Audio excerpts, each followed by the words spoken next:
Bonjour à tous et bienvenue sur notre chaîne. Aujourd'hui, on va parler d'un sujet qui semble tout droit sorti d'un film de science-fiction.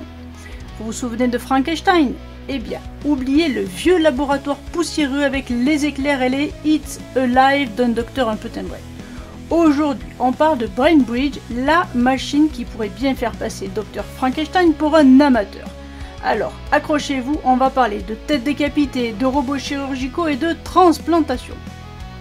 Commençons par le commencement. Imaginez un monde où changer de corps est aussi simple que changer de costume. Vous avez un vieux corps usé par le temps ou la maladie, pas de problème.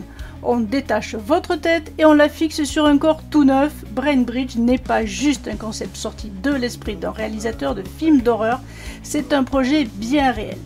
Ils ont combiné les dernières avancées en robotique et en intelligence artificielle pour créer une machine capable de faire ce que même le docteur Frankenstein n'aurait jamais osé rêver. Une transplantation de tête complète et fonctionnelle.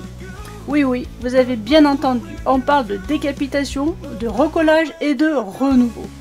Et tout ça grâce à des robots chirurgicaux ultra précis. Les gars de BrainBridge ont poussé la technologie à un niveau où les erreurs humaines sont éliminées, les dégradations cellulaires du cerveau sont évitées, et tout cela avec une efficacité qui ferait pâlir de jalousie même l'équipe médicale la plus avancée. Alors, comment ça se passe? C'est une petite magie? Imaginez-vous sur une table d'opération avec deux corps côte à côte. Le premier est le vôtre, peut-être un peu fatigué, cassé, usé par la vie ou la maladie. Le second, un jeune donneur en état de mort cérébrale, mais avec un corps tout neuf, prêt à être habité. C'est votre conscience qu'on transfère, pas juste votre cerveau. Tout commence par une trachéotomie, ou comme on l'appelle plus communément dans les films de guerre, la scène où quelqu'un se découpe la gorge pour respirer. Pour être plus dans les détails, une anesthésie générale est administrée aux deux patients, receveurs et donneurs. Les deux patients subissent une trachéotomie avec un tube inséré dans la trachée pour fournir un soutien respiratoire et faciliter la ventilation mécanique. Cette solution est conçue pour oxygéner le cerveau et le corps, prévenir la coagulation et permettre une opération en toute sécurité à basse température. La tête du receveur et le corps du donneur sont refroidis à environ 5 degrés pour réduire les risques de dommages cérébraux pendant le détachement. Guidé par des systèmes d'imagerie moléculaire avancés en temps réel, BrainBridge sépare soigneusement les têtes des deux corps à l'aide d'une technique chirurgicale spécialisée qui préserve la moelle épinière et les principaux vaisseaux sanguins.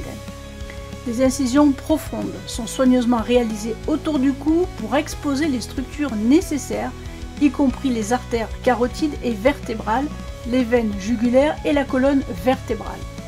Le sang est ensuite complètement drainé de la tête du receveur pour prévenir la coagulation.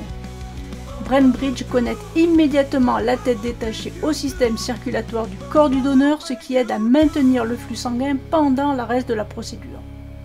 Il réchauffe également la tête du receveur et lui fournit du sang oxygéné.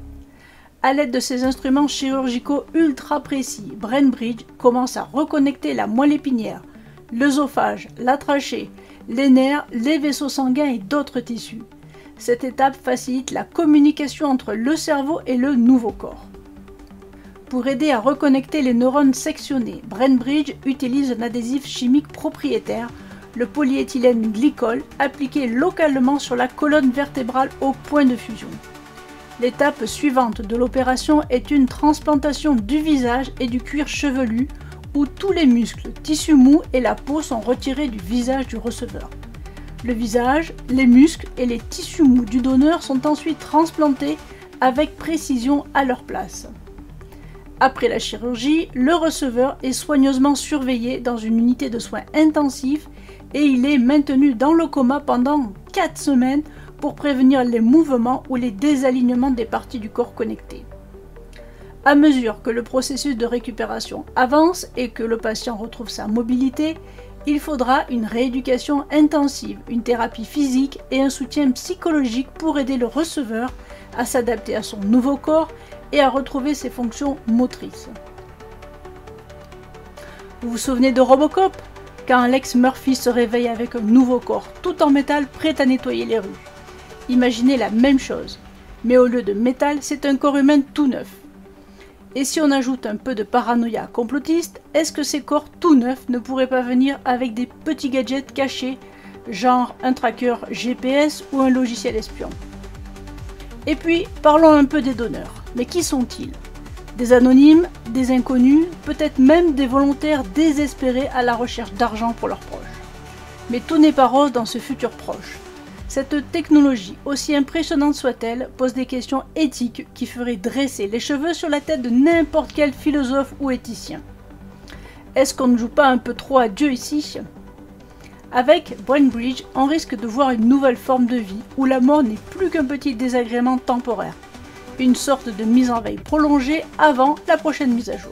Qu'est-ce qui garantit que ces nouvelles têtes ne vont pas se retrouver à la merci de corps qui rejettent la greffe?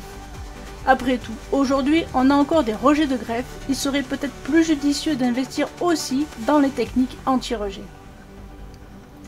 Alors, où tout cela nous mène-t-il? Est-ce que BrainBridge est la promesse d'une nouvelle ère dorée où la mort et les maladies ne seront plus qu'un mauvais souvenir, ou bien le début d'un cauchemar technologique où l'identité humaine est brouillée, redéfinie et peut-être même volée? Les scientifiques derrière BrainBridge sont-ils des visionnaires ou bien des apprentis sorciers jouant avec des forces qu'ils ne maîtrisent pas encore pleinement? En fin de compte, BrainBridge soulève plus de questions qu'il n'apporte de réponses. On ne sait plus trop si on est dans la réalité ou dans un rêve. Et vous, qu'en pensez-vous?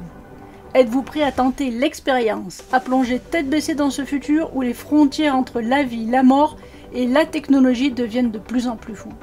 Ou préférez-vous rester dans le confort de votre bon vieux corps avec ses imperfections, ses cicatrices, mais aussi ses souvenirs et son histoire de notre propre histoire? Parce que chaque imperfection de nos corps est une histoire. Quand je vois la cicatrice sur mon genou, elle me rappelle l'histoire de mes premières chutes à vélo. Dites-le moi dans les commentaires ce que vous en pensez et n'hésitez pas à parler de vos petites anecdotes, c'est toujours intéressant à lire. Restez avec nous pour d'autres explorations de ces technologies qui semblent sorties tout droit de nos pires cauchemars ou de nos rêves les plus fous. On pourrait bien parler de clonage, de robots domestiques ou même de voyage dans le temps. D'ailleurs, n'hésitez pas à aller voir une de ces deux vidéos qui pourrait peut-être vous intéresser. Allez, à la prochaine et souvenez-vous, parfois la réalité dépasse vraiment la fiction.